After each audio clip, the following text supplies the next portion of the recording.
Hello, hello. All right, welcome back. We're going to do Exodus 14 today. Now, this is the crossing of the Red Sea. This is the most famous, I guess, of Moses' miracles, especially after the plagues of Egypt.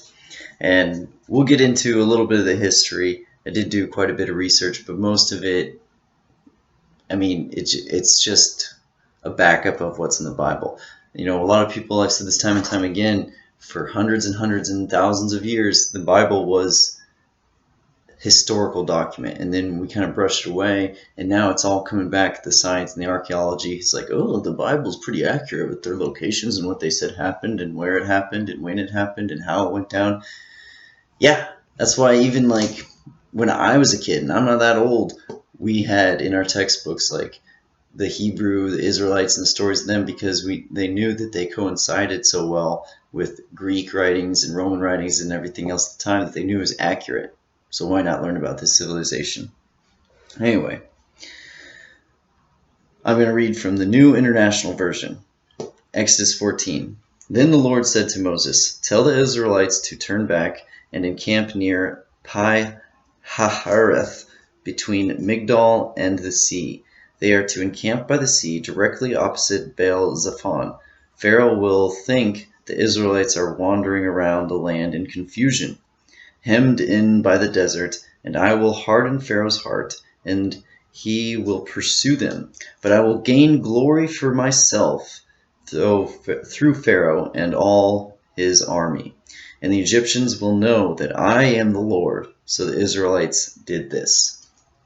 So Pharaoh is going to pursue them. He's going to think, man, what are they doing? They're just wandering around. I got them trapped. I got them right where I want them. Let's go get them.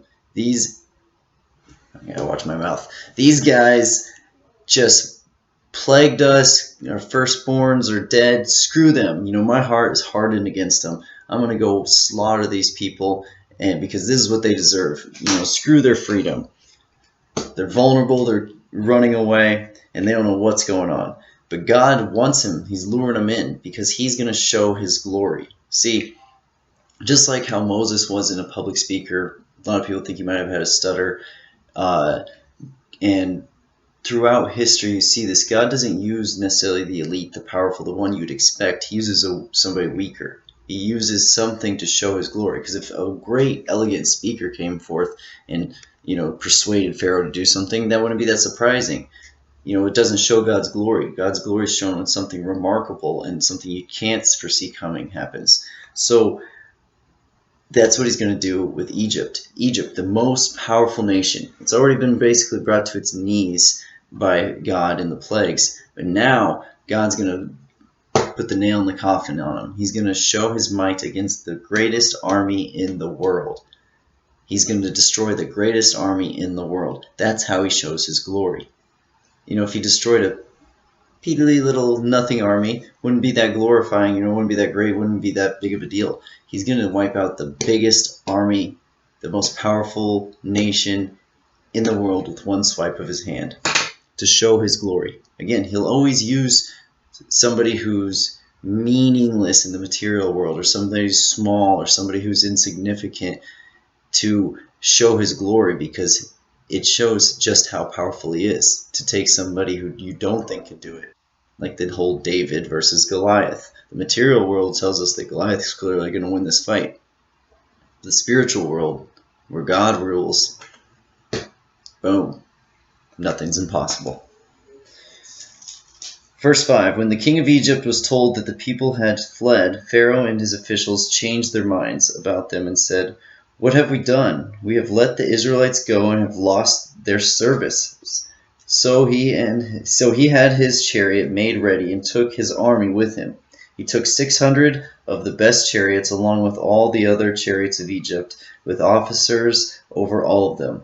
The Lord hardened the heart of Pharaoh, king of Egypt, so that he pursued the Israelites who were marching out boldly. The Egyptians, all Pharaoh's horses and chariots, horsemen and troops, pursued the Israelites and overtook them as they encamped by the sea near Pi Hahiroth, opposite Baal Zephon. So, what are they again? The stages of grief. Basically, that's what's going on with Pharaoh and all the officials, because they just had not only all these plagues happen, but now, sorry, I'm looking them up. Not only do they just have all these plagues happen, but they also just had all their firstborn wiped out. And they just, now they're realizing they lost their service, they lost their labor class, they lost their cheap, free labor.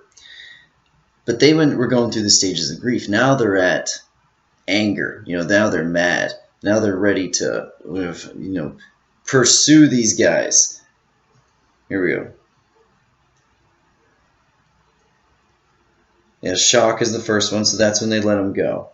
Shock or denial. That's kind of whatever. No way. This can't be happening. This can't be happening. Then pain and guilt. So that's about the time Pharaoh said, whatever, you can let your people go, because he entered the pain and guilt. He kind of felt guilty about, the fact that, I don't know, every bit of evidence was showing him that he should let these people go, and Moses kept giving him chance after chance after chance to let him go, and he wouldn't do it. So he's realizing, it's kind of on me that all the firstborn are dead. So, and he's feeling the guilt, and he's like, just take him, Moses, just take him, just go. But what's the next stage? Anger, bargaining.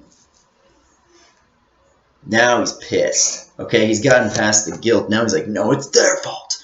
It's their fault. I'll do anything to get them back. I'll show the glory of my God, the God of Egypt, against these wicked Israelites. I'll wipe them from the face of the earth.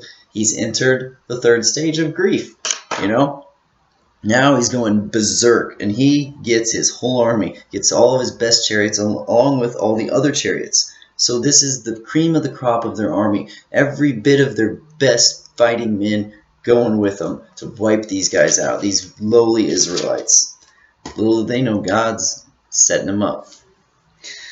Verse 10, as Pharaoh approached, the Israelites looked up, and there were the Egyptians marching after them. They were terrified and cried out to the Lord. They said to Moses, was it because there was no graves in Egypt that you brought us to the desert to die? What have you done to us by bringing us out of Egypt?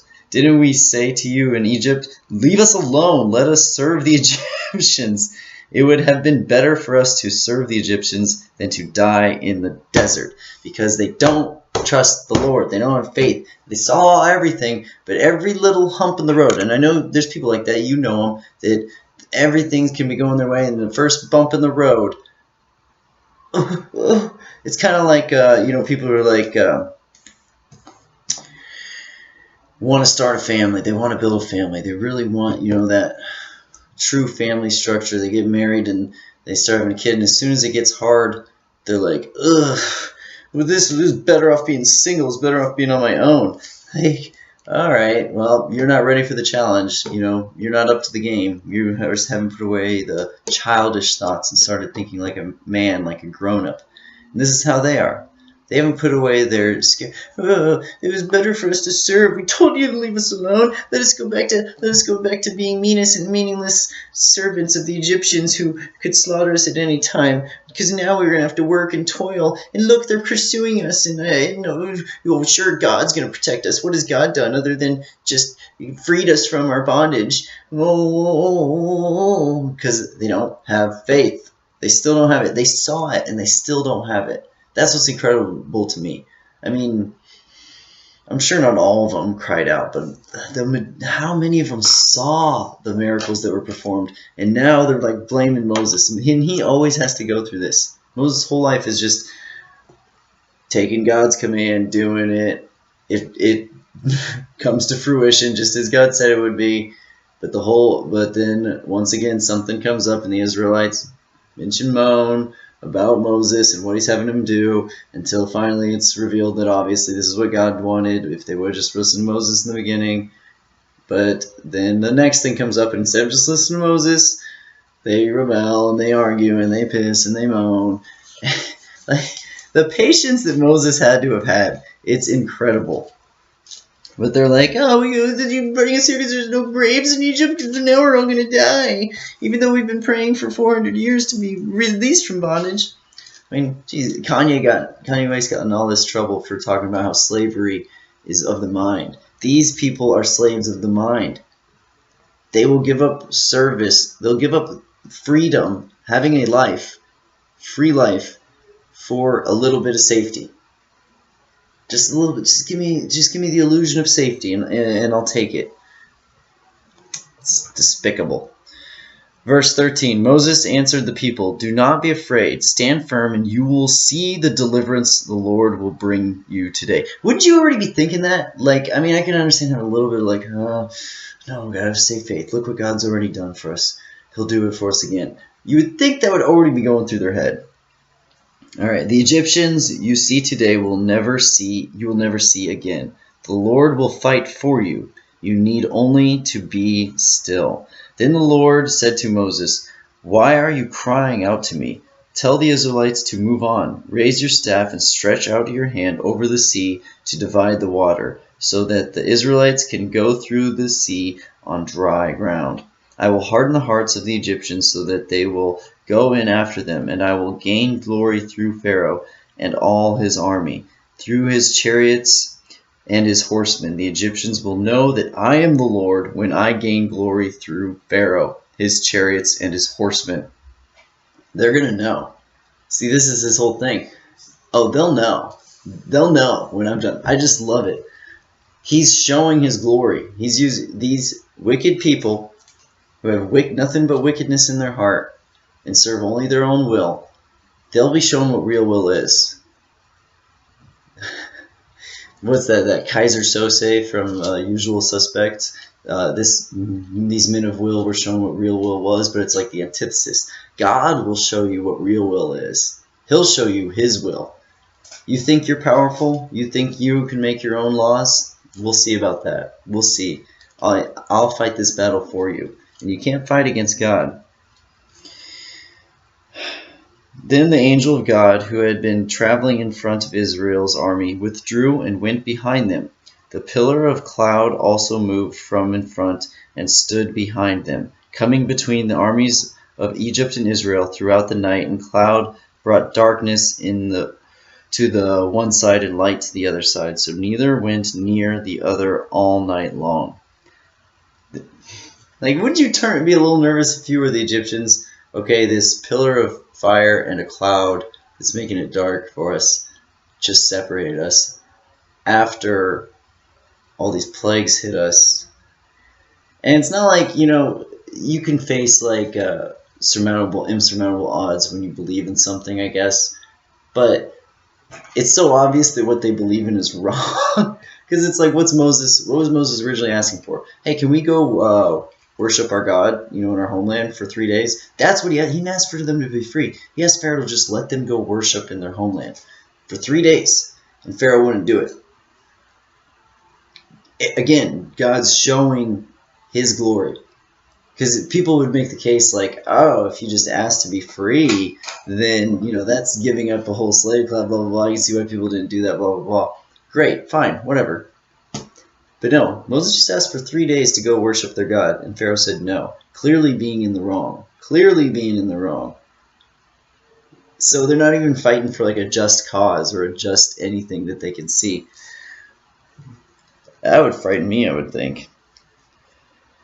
Then Moses stretched out his hand over the sea, and all that night the Lord drove the sea back with a strong east wind and turned it into dry land. Okay, this is what I wanted to talk about. Because everyone, who talks about miracles in the Bible, who's a secularist or an atheist, will just look at stuff and think it's ridiculous, right? But there's been a lot of highly intelligent scientists who are devout Christians who, want to put the scientific method to the test, and guess what? It always comes out the Bible's pretty accurate. So let's read this again. Then Moses stretched out his hand over the sea, and all that night the Lord drove the sea back with a strong east wind and turned it into dry land. The waters were divided, and the Israelites went through the sea on dry ground with a wall of water on their right and on their left. Okay, so the wall of water is crazy, right? But even as I believe it's straight up miracle, obviously, but even God will use science to perform his miracles. Let me read this Ocean physics tells us that wind blowing over a shallow waterway pushes back more water than a wind blowing over a deep waterway. If a wind did by chance fortuitously blow before the Israelites crossed the Red Sea, it would have had more effect at low tide than any other time, uncovering even more sea bottom.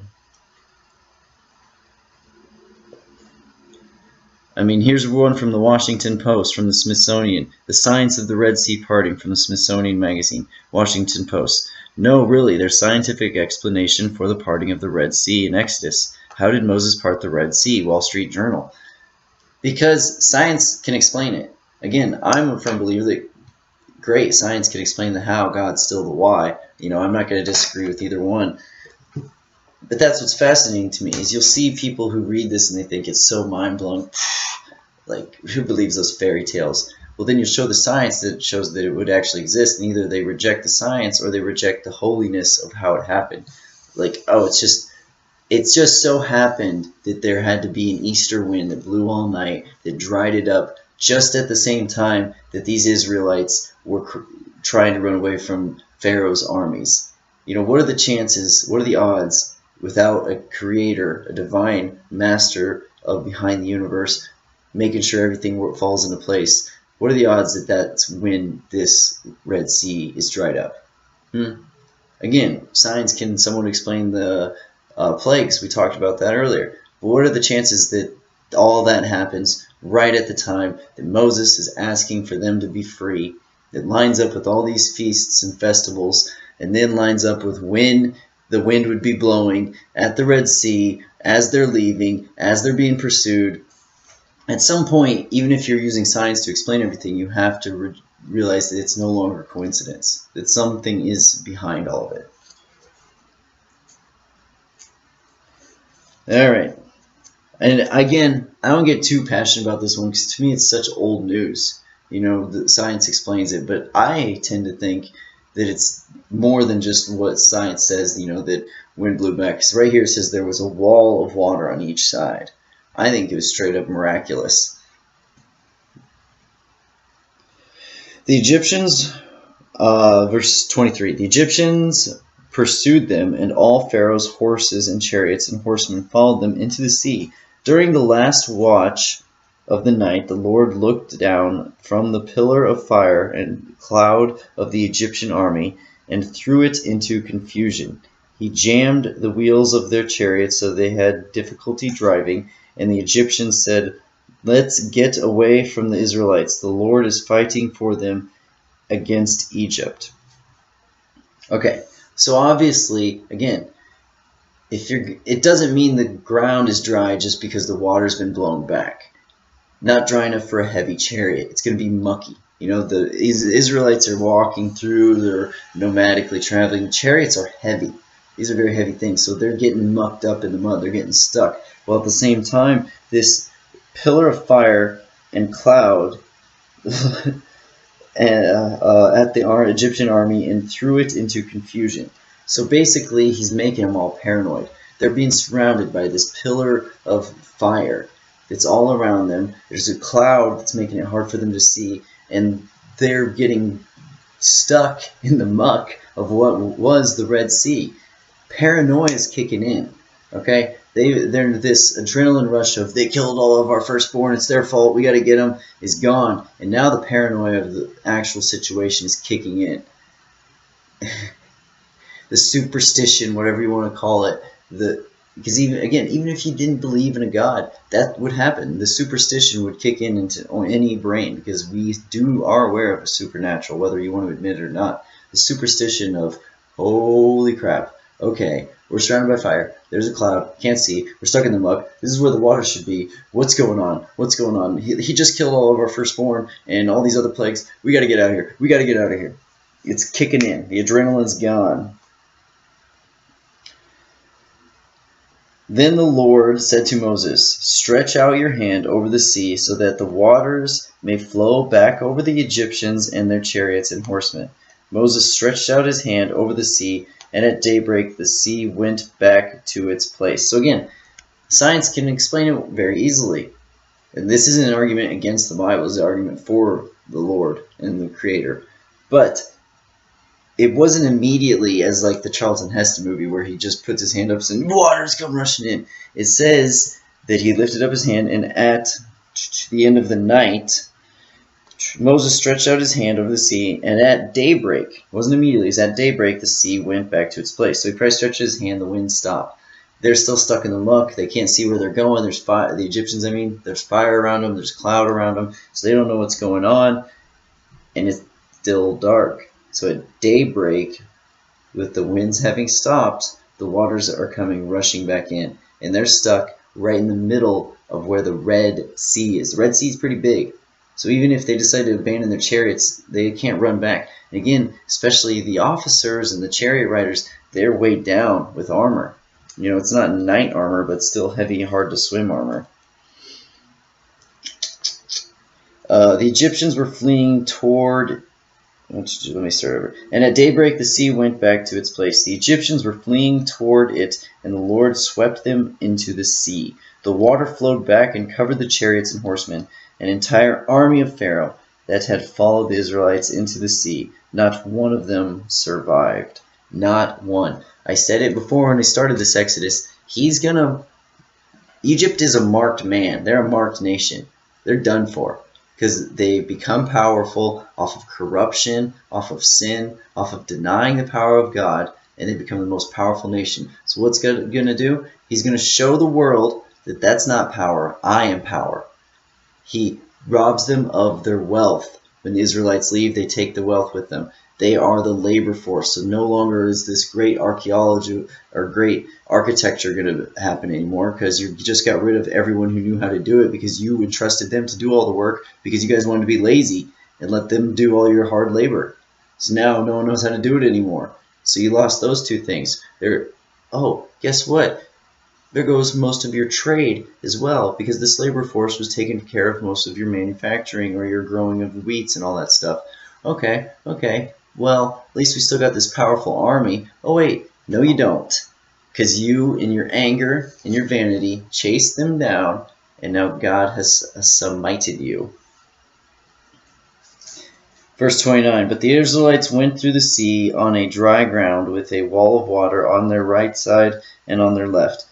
That day the Lord saved Israel from the hands of the Egyptians, and Israel saw the Egyptians lying dead on the shore. And when the Israelites saw the mighty hand of the Lord displayed against the Egyptians, the people feared the Lord and put their trust in him and in Moses his servant. At least some of them, for a little while, right? When we'll see time and time again, they'll see this great miracle, realize they need to put their faith in the Lord, and then the next obstacle comes up and half of them fall away. And this is the way it will always be in life. This is the thing that you need to be aware of, is that people may come and go in your life. People may declare for the Lord, then they drift away. And you always want to be there to help them back to it. But don't put your faith in a person. Don't put your trust in a person. Put your trust in the Lord. Okay? That way you will never be let down. Don't let every little bump along the way make you think that, oh, he's not here to take care of me anymore. He's not really looking after us in our daily lives. I hear people say that God isn't a part of our daily lives as far as the minute things. He doesn't really worry about them. He doesn't care about them. Well, if you're saying that, then that's true. But if you ask, ye shall receive. If you care about it and you ask God in true faith to care about it, he'll be there for you with it.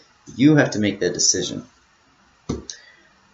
Anyway, I didn't really get too in depth. Like I said, a lot of this stuff is just so old news to me that I didn't want to get too into like all the scientific articles that show that the Red Sea worked. To me, it makes such sense. And so many cultures throughout time were aware of it. We know this is when Egypt kind of fell from power. We know that they were a world power until something right here happened. I mean, from the plagues to the wiping out of the army, it's just obvious that this not only actually happened, but science and religion and spiritualness all correlate into one. They don't have to be at odds. The scientific method of finding out how something happened, a lot of times it's just been done by people who want to know how God operates, not to disprove God. Anyway, I hope you enjoyed this. Everyone have a wonderful morning, afternoon, evening, or good night. God bless.